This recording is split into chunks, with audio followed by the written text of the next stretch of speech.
Okay, good morning, everyone. Thank you again for tuning in today for our call. We're going to be talking to mega agent and financial advisor Bruce Heron. I thought Bruce would be able to give us a little bit of a different take on some things. I'm also going to ask him some questions around what we should be looking at in our businesses when it comes to the money we're spending and that kind of thing. So, well, let's kick it off. Bruce, why don't you tell us just a little bit about your background real quick in 30 seconds, and then we can jump into the questions. Okay. I've been in the financial services industry for over 21 years. I'm currently a registered investment advisor / financial planner. My group in total manages about $150 million. It's a lot of money. Most of our clients are not super wealthy. They're middle-class Americans, just like you and I. And they're very much concerned at what's going on within the financial markets. So it's a little bit different than 2008. I'll talk to you a little bit about that. Trillions have been lost since the peak of the market on February 19th. And so there is a lot of concern for large businesses, small businesses, mom and pop businesses, and us as realtors. And so I think the worst thing we could do right now is panic. That's the worst thing you can do. So some of the conversations I'm having with our financial clients is, look, we've been through something similar like this before. We didn't panic back then, and we more than recovered. I mean, when President Obama took over office, the Dow was sitting at 6,000. So here we are, still well over 20,000. They still have the number of shares that they had before. Those shares are just worth less. So we're sitting tight. Nobody's panicking. They're still drawing whatever income they need to survive. But we've had to forecast, we've forecasted that we're going to have to sit tight for the next 3 to 6 months. So I encourage all of you to look at your current financial situation as well and make sure that you have plenty of reserves to carry this difficult time, because the housing market obviously is going to slow down, and I'll talk a little bit about that. So let me ask you a question. And I did, just so everybody knows, I just muted everybody except for Bruce and myself. Please unmute yourself and jump in if you have a question. It just helps with the background noise if everybody's not muted at the same time. What's the message you're giving to your clients that are out there? Look, we're in the process of buying or selling real estate, or maybe they were in your pipeline to be doing so in the near future. What's the message you're giving them if that's coming up as part of their concerns or worries or that kind of thing? Well, you have two different types of real estate people. You have obviously your people that are trying to sell, and so the conversations I'm having with them is the markets are slowing down. There's not going to be as many buyers. I think the best thing they could do is to reduce the price of their home and sit tight and allow us to continue to market the home the best way we possibly can.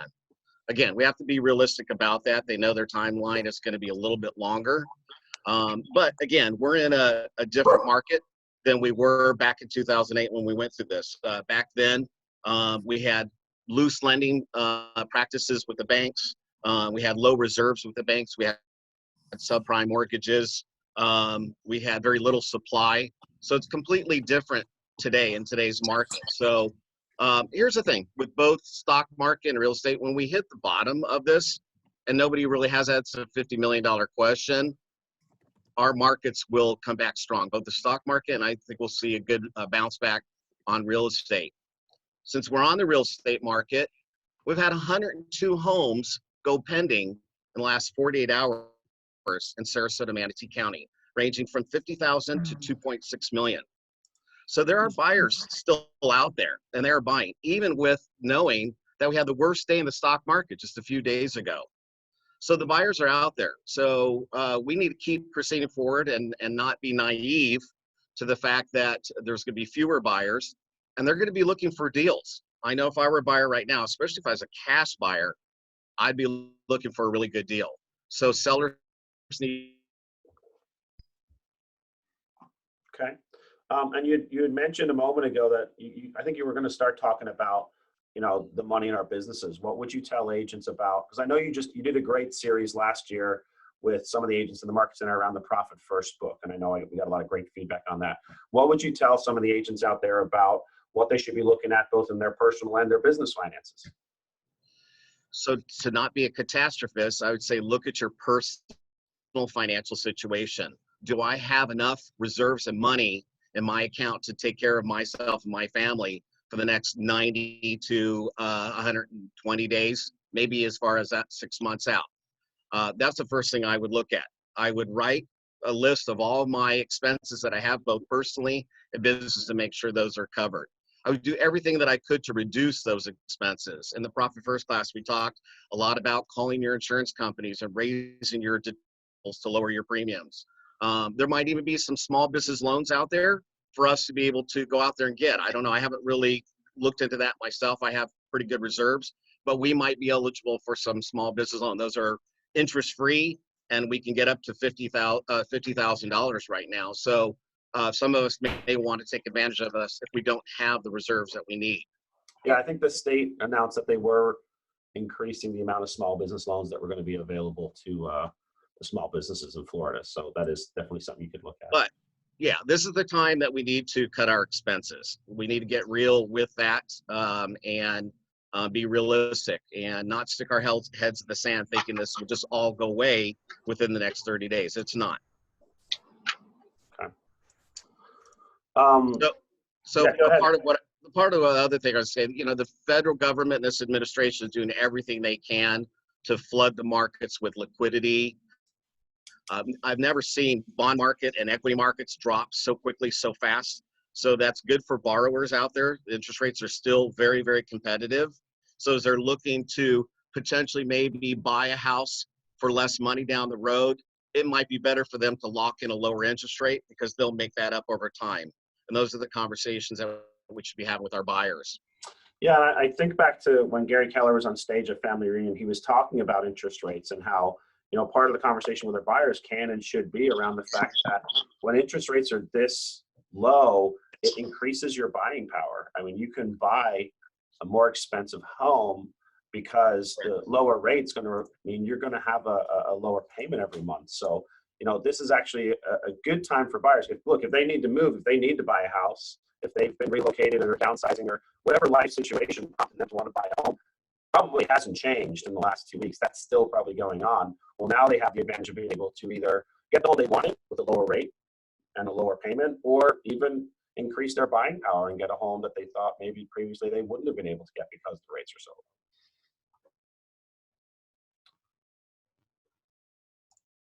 Oh, Bruce, I think you're muted. Hold on. What? Oh, yeah, sorry, you were muted there for a second. Go ahead. Okay. I think those of you that have buyers out there that you're working with that are under contract now, you need to give them a call. You need to calm their nerves, let them know everything will be okay, and that will come through this. If you are a listing agent, you have sales under pending right now, your sales, I would have conversation with the buyer's agent on their side, make sure they're talking to them. Hey, not to be, again, a catastrophist. My house is under contract. I have a $700,000 home. I was hoping to close in the next 7 days. My buyer is waffling. So I am trying to do my best to calm his nerves down. He is a CEO of a very large company and has the resources, but he's very much concerned about his cash flow situation. So I'm doing everything I can to salvage my own sale of my own private home. So we have to have those conversations with our buyers and our sellers. Right. So, Bruce, do you have anything else you would plan on talking about this morning, or do you want to take some questions from the group? Sure, I'll take some questions. All right, so what I'll do, I'll unmute everybody, but as long as we don't get an influx of background noise, you guys can just kind of speak up and ask your questions. If that doesn't work, I'll have to mute everyone, and you'll just have to unmute yourself one by one. So, Bruce, I have a question. Your buyer, what's their reasoning? I mean, are they still in their finance period? Are they cash? Are they in their inspection period? Because force majeure does not pertain. Yeah, no, Joanne, we're clear to close. We're supposed to close in about a week from Friday. So he already owns a home up north. He owns a home here in River Strand and was buying my house to have a larger home to house the 14 grandkids for Easter and events, which now is not happening. So he's monitoring his situation. Obviously, I'm trying to give him comfort to say, hey, it'll be okay. He's financing 80% of it. And I'm trying to convince him to get his home on the market so he could get it because he has $307,000 in cash. He'd be able to pull that out and use to recover the money that he'd be putting down on my house. So that's what we're talking about. sent him 109 pendings this morning, showing that things are still moving along in Sarasota, Manatee County. It's not like it's come to a complete halt. Right. Yeah, that's for sure. We are getting some background noise, so I'm going to mute everyone. And then if you guys have a question, just please unmute yourself and ask the question. But I'd love to hear you guys ask some of the questions to Bruce, because, you know, we're going to have these calls every morning, but Bruce has a unique background to be able to answer some questions I know a lot of you and your clients have been wondering about.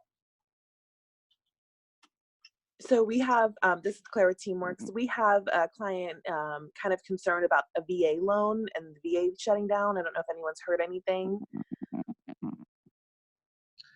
I don't know anything about the VA loans. So I know lenders are proceeding forward. One of the reasons why you saw a spike in the 10-year treasury the other day and interest rates shoot up is there's a huge influx of people applying for loans to refinance. So they had to slow that process down a little bit. So that's why you saw a spike in the 10-year and interest rates went up a little bit. But I still feel, and I've had conversations with a couple of large lenders, that interest rates most likely will still go down a little bit. But again, anybody that's on the line right now financing a home, this is still a great time to lock in interest rates. Great. Who else has a question, guys? It can be about real estate, your budgeting in your business, your finances in your business, or just what's happening out there. So please speak up. I have a question about, are you guys seeing that the banks are asking for extensions on your closings due to all the refinances that are going through? Because I've had probably 5 or 6 banks request extensions for us, going to push us into probably April for most of these closings. Charles, I see you nodding your head. Speak up. Charles? Yeah, I had 2 lenders yesterday request extensions on my listings. I have 8 homes under contract to close by end of April. So what I did yesterday was I emailed all the lenders, are we okay? Are we still closing? And most of them say, yes, we're on track. And I forward that to my sellers so they can have a peace of mind, so they're not panicking. And what I also might do, I was talking to my coach yesterday, you know, and he's hearing from around the country that obviously it's business as usual for the most part when it comes to getting homes closed and all that kind of thing. Yes, there's a little bit of uncertainty out there, but he's suggesting, you know, call those clients that you have that are in those bulletproof deals, the ones that, you know, they're moving around just like they should be. They're not having any issues, and see if we can't move those up a little bit, right? If it was just scheduled for the 30th, because for some reason I still don't understand, realtors always schedule their closings for the last day of the month. Let's see if we can get that moved up, because you got to remember title companies right now. I was talking to a couple people from title companies and upstairs at Dunlap Moran, and you know, people don't want to come to the office to do closings as much as they did, so that they're scrambling to do mobile notaries and do that sort of stuff at people's homes or in other locations. So there's a little bit of stress on their scheduling too. So you can imagine in a normal month, the end of the month, when you go to your title company or when you go to your law firm that you're using, and they're, you know, slammed busy at the end of the month, imagine what that's going to look like if they're trying to scramble to get people out to someone's home or meet them somewhere out of the office. So see if you can't move your closing up to next week or a few days before the end of the month, and reduce that stress on the title agent, on the attorney, on your buyer, on your seller, on yourself. You know, so we're not overwhelming them with, you know, everything that's happening too. So there's no reason we can't move those transactions up that have no issues, that are going forward as planned. And, you know, it's just going to help us out in the long run. So anybody else have a question they'd like to ask? I don't have a question, but I have a statement. We've been talking to Keller Mortgage. I was checking in with Mark to see what was going on with the files and how business is slowing down or not. He said refis are continuing to take up a lot of his time, and they do them as a courtesy. They really don't like to do them. He said his files on mortgages have not slowed down yet, and that they were seeing just a steady increase just as Keller gets more opportunities at bat, right? So, and as far as VA, Claire, we're not hearing anything about the VA and anyone closing down. So we'll keep a monitor on that. But it is, we always know it's not business as usual. And I know yesterday I said, do a tech audit. And Bruce, I love what you're saying about the finances. One of the things that our MAPS coaches are encouraging us to do is do a tech audit. Now is a perfect opportunity for you to see what you're paying for that Keller Williams gives you for free, and making some choices there so that you can cut your expenses. Thanks. Yeah, and another thing I want to Hey, start guys. doing and offering to agents in the market center, even if we do it one-on-one over Zoom like this, if you don't want to come to the office, is in addition to the tech audit, I think it's a really great time, like Bruce said earlier, to sit down and look at your business finances, right? Your personal finances, those are your personal finances. You should look at those with your family. Certainly there's people like myself or Bruce or whoever that would be happy to help if you want us to, but that's your personal finances. But your business finances, don't be afraid to open up those books and have another set of eyes take a look at them. At Keller Williams, we know we should be running a 30-30-40 model. We should have 30% expenses, 30% cost of sales, and 40% profit. And we've been riding this high in a really, really good market where a lot of people will allow the profit to slip to 35 or 30 or even 25% because there's so much business happening. Well, now's the time to get really tight on that, because if you can get those expenses and cost of sales down and increase your profit margin, even if there is a little bump in the road, you're still going to have that cash flow coming through. So I'd love to start doing those 30, 40 audits with agents in their businesses if they want to sit down with me or over Zoom, take a look at it and say, okay, where can we help you be more profitable and cash flow your business? And coming from contribution, this is Ann. I think that we are all together on board leadership to say to others, agents, if you hear co-brokers that are having fears and maybe aren't having these same conversations with their teams, that we are willing to share what we know. Please share what you know, so that we as an industry can remain professional and progressive, as well as have the opportunity to create those relationships right now and really deepen what we have connectivity wise. Yeah, and if you have friends out there that are with another company, they're welcome to participate in all the things we're doing. These calls are public. It's not, you don't need a password to get in. You can jump on these webinars. Feel free to share the link. The videos I'm recording and posting every day from these calls are going right on our YouTube channel. Those are public. If you think that helps somebody just to kind of take part in one of these conversations or listen in or just watch it later, please feel free to share that. This isn't about it's not just about us. Yes, we want to take care of our family here at the office. It's about our industry, right? We all want to make sure that our real estate industry is strong and continues to be strong in our area, and we're doing the best jobs we can as a bigger family, right? All the agents in the area. Hey guys, this is Jose Torres. Something that happened to me recently with one of my clients is that the buyer, because it was a restoration project, wanted to extend the closing dates by 30 days, primarily because of the concern with getting labor to do construction, do roofing, foundation work. So they were very concerned about that. So they wanted to extend the closing because they didn't want to be holding the property for 30 days and paying interest on an investment property that they couldn't get fixed. So something to watch out for. Okay. And I have a quick question, because I had this come up yesterday and I really hadn't heard anything yet, so I didn't have any information to give. But there's a few people on the call, I'm looking at the list here, that do a lot of new construction. So, I know we've got the road group on and Teamworks and a few other people that deal a lot with builders and new construction. Are you guys seeing anything different in that part of the market, or is it kind of business as usual? I was out to like 3 or 4 builders yesterday, and no one said anything about slowing down. They don't have inventory, so they are building them. But did a walkthrough as well and closing scheduled. So nothing from what I saw, like up in the Parish area, everything was as normal. Just that they didn't have a lot of people walking in their doors. Sure. I sold a new construction home yesterday in Rosedale, and they're not even starting it to be built. They're not even starting it till the end of July because they're so backed up with other builds. So my client was obviously fine with that, but I was kind of surprised. I was like, man, you're that far backed up? Holy moly. So Aaron? Mike, you just said, yeah, go ahead, Bruce, sorry. We really don't know the impact on new construction, and we won't know for a while because a lot of these are obviously sales that made in the past. Mm-hmm. Interesting enough, both Lennar and D.R. Horton, which are the two largest builders in the U.S., have lost almost half their market share value since their 52-week high. So I'm sure they're reevaluating their current situation right now going forward, and we just don't know.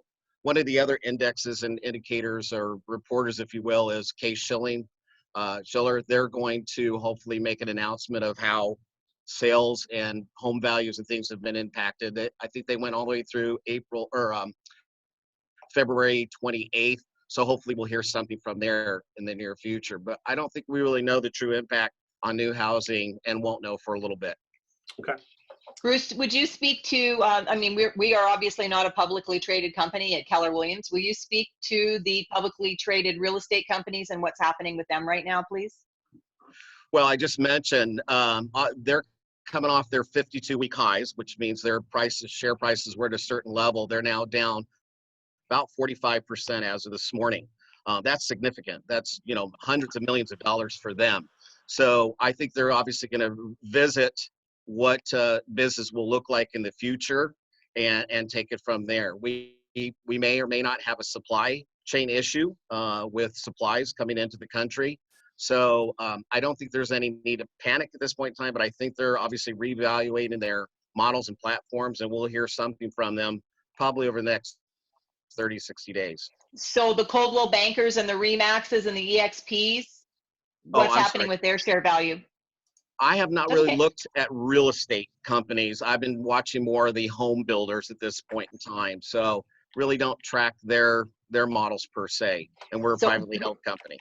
Yeah. So Greg's been watching, and we're seeing, I think Realgy closed at $3.80 or something, $3.80 right now. So that also, when you look at and EXP, they're all down, obviously, but Realgy was the one that really took the biggest hit.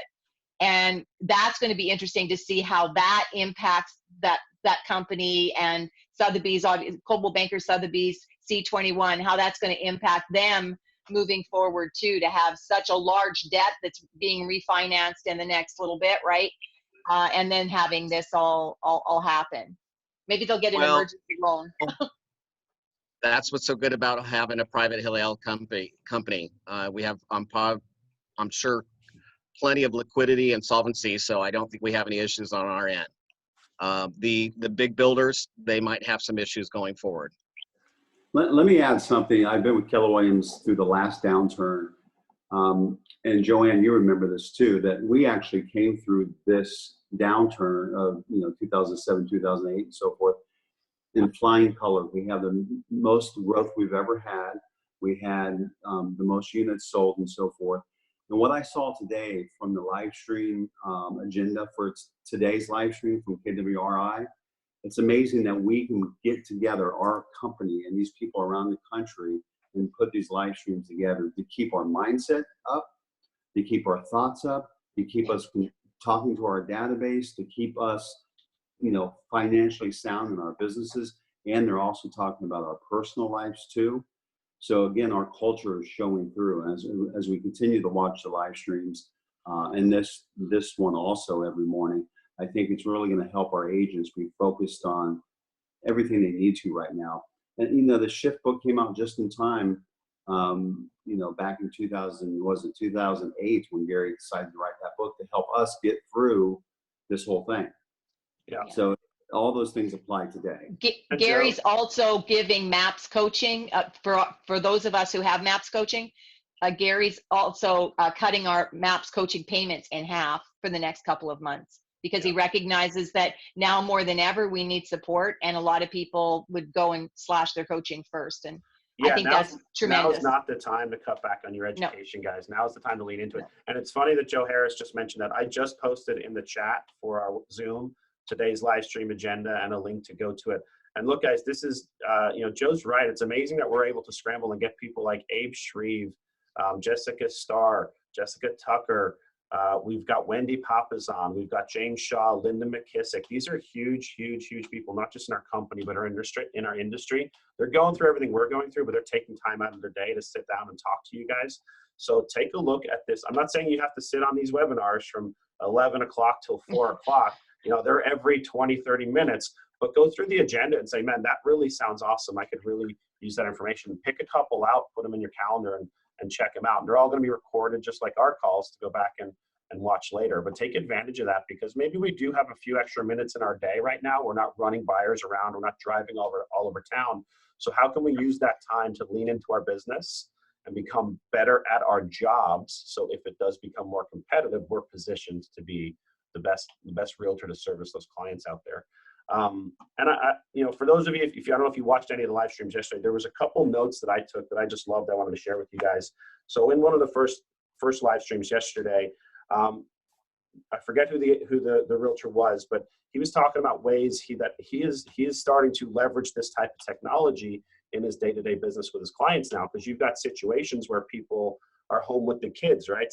Schools are closed. They're wondering, what do I need to do? So he said he's reaching out to his sphere, finding out who's an elementary school teacher, who's a middle school teacher, who's a high school teacher. And he's doing a little Zoom call like this for his sphere, for his database, saying, hey, today at 1 o'clock, I'm going to have Susie Smith, the principal or the teacher from, you know, Southside Elementary, on a call today. I'd love all of you to tune in. She's going to give you some tips and tricks on what you should be doing with your kids at home to keep them involved in their education and blah, blah, blah. So he's finding ways to give back to his clients, his database, his sphere. He's got a personal trainer that he uses because all the gyms are closed. He's going to do a webinar with him for all of his clients, all of his sphere, talking about, you know, what are some things you can do at home with everyday items to stay in shape, to exercise, since the gym's closed. You can't go out there and do that every day. So he's finding ways to connect with his database that, you know, we probably wouldn't have done before. So there's an opportunity now to position yourself as someone who's coming from contribution, you know, really pouring into the people during a time of uncertainty, and provide a level of service that's not just about, let me help you write a contract, let me help you list your house. They're connecting people, and they're being that, you know, really valuable resource for the people that are in their database and in their sphere of influence. You know, yesterday I actually called my whole database that I've sold to recently, or those who are looking to buy or sell in the future. And I realized 75% of them were over 60 years of age. So I came from contribution and really asked them, hey, how are you doing? How's the family? How's this? And they thought that was the nicest thing in the world for me to take a minute out of my time in the middle of all this stuff to call them. And then I did not talk about real estate. They usually brought it up. How are you doing? How's your market doing? How's your business flowing? And so the reactions were really positive when we reached out to our people and just said, hello, how are you doing in this situation? And some told me about kids, and, you know, thank God the preschool wasn't closed yet, all kinds of stuff. And some people told me, yeah, my kids are home, and, you know, it's going to be a few weeks at home with them. So just really pick up the phone and call your database. Yeah. And you know, and what Gary's example was the other day on Monday, he called one of his buddies, and he has a house to sell, multi-million-dollar house to sell. So all of a sudden, you know, there's business coming from even these simple calls. But remember, it's the contribution you have to come from, not the greed of real estate. Hey, Kieran, you had mentioned something about education. Real quick, I was on a webinar with Bob Baum yesterday, and what they did was, at no charge, no strings attached, opened a free Bob Baum account to all educators and teachers. So if you have any educators or teachers in your data bank, feel free to, you know, check in with Baum Baum. There is a link you can send them for educators specifically, that, you know, they can now better communicate with their class, who's at home, you know, and so on. So just a little side note on that. That's awesome. Thank you. All right, guys. Well, it looks like we are right at 9 o'clock. Does anybody else have any closing thoughts or final questions? Otherwise, I'll let Bruce close us out, since he was the man of the hour today. Well, let me remind you, although equities are in a bear market and have lost, you know, over 20%, real estate has not. And so I think we should look at that as a good investment. That was one of my whys as to getting into the real estate business.